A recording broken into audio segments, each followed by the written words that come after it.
The World Cup you knew is officially dead. For the last 7 tournaments, football fans enjoyed the perfect formula. 32 teams, 8 groups of 4, absolute drama. Every match mattered, the stakes were clear, and the tournament flowed seamlessly from the group stage right into the round of 16. It was elite, it was exclusive, and it worked perfectly. But this month, everything changes. FIFA is launching the biggest, most chaotic tournament in sports history, expanding the grid to a massive 48 teams. Co-hosted across 3 massive nations, the USA, Mexico, and Canada. This tournament is shattering every rule we've grown used to. We are looking at an unprecedented 104 matches packed into 39 intense days. More teams, more games, and a brand new knockout round that changes everything. But behind the glitz and glamour, managers are furious, critics are calling it a logistical nightmare, and fans are thoroughly confused. How does this new format actually work? Who benefits from the madness? And why is it about to cause absolute chaos on the pitch? Let's start with the basics, the group stage. Previously, the math was simple. 8 groups meant the top 2 advanced cleanly into a 16-team bracket. Now we have 12 groups, lettered all the way from Group A to Group L. Each group still contains 4 teams, and they will each play 3 matches against their group opponents. If you take the top 2 teams from all 12 groups, you get 24 teams. But mathematically, you cannot run a clean single-elimination tournament with 24 teams. You need 32 teams to make a perfectly balanced bracket, where winners advance without anyone getting a random bye. This is where the true chaos begins. To fill those remaining 8 slots, the 8 best third-place teams across all 12 groups will also qualify for the knockout stage. Think about what this means for a second. It means teams will have to wait around for days after their group matches finish, staring at their phones and calculating goal differences just to find out if they are going home or staying in the tournament. It completely strips away the instant, heart-stopping drama of the final group match day where you knew your fate the second the referee blew the final whistle. Now, a team could finish 3rd, celebrate, and then realize 2 days later that another group's result just sent them packing.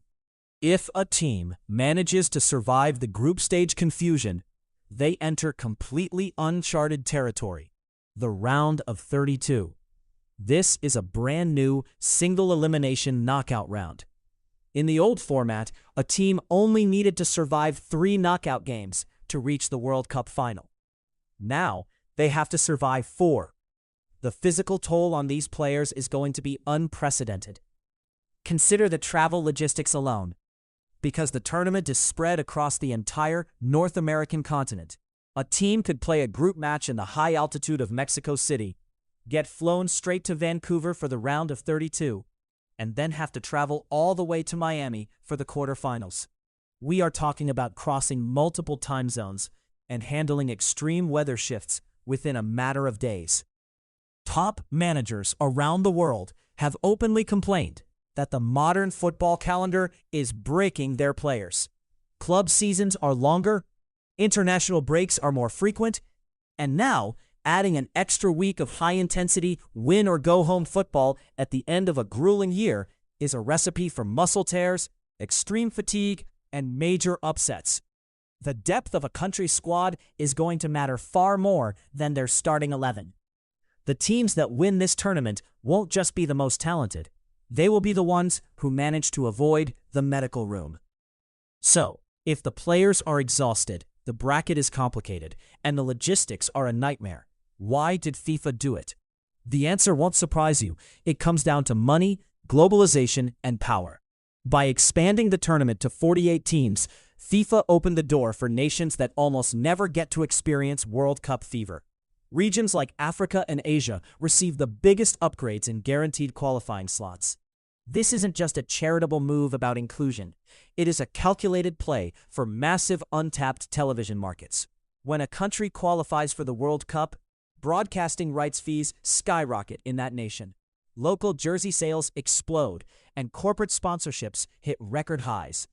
By bringing more countries to the party, FIFA ensures billions of additional eyes on screens. Furthermore, shifting from 64 matches to 104 matches means 40 extra games of premium television content. That translates to 40 more matches of stadium ticket sales, 40 more matches of high-priced concessions, and crucially, thousands of additional primetime advertising slots for television networks. This tournament is projected to generate billions more in revenue compared to previous cycles, making it an absolute goldmine for sports executives. But is a bigger World Cup actually a better World Cup? There are two distinct sides to this argument. On one hand, we get the ultimate underdog stories. The beauty of football lies in the unpredictable. With more lower-ranked nations entering the tournament and making it into a massive round of 32, we are almost guaranteed to see a historic, mind-blowing upset. Imagine a global superpower like Brazil or France getting knocked out in a single elimination match by an absolute underdog that snuck in through a third-place group spot. Those are the moments that define sports history. On the other hand, critics strongly argue that this expansion dilutes the pure quality of the tournament. The World Cup used to feel incredibly exclusive. It was supposed to be the absolute elite of international football, where every single game was a clash of titans. With 48 teams, the group stage risks featuring uninspiring, heavily defensive matches.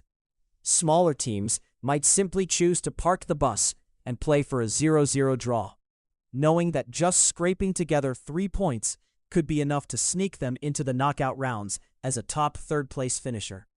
Instead of beautiful attacking football, we might look at a group stage filled with cautious, low-risk survival tactics. Love it or hate it, the 48-team era is officially here. It is going to be chaotic, it is going to be unpredictable, and it will be physically punishing for the players on the pitch. But it will also be an unprecedented global spectacle. A full month of non-stop football taking over an entire continent. What do you think? Will this new 48-team format ruin the prestige and history of the World Cup? Or are you excited for 104 matches of pure football madness? Drop your thoughts in the comments below. Hit that subscribe button for daily World Cup coverage and updates throughout the tournament. And we'll see you for the kickoff.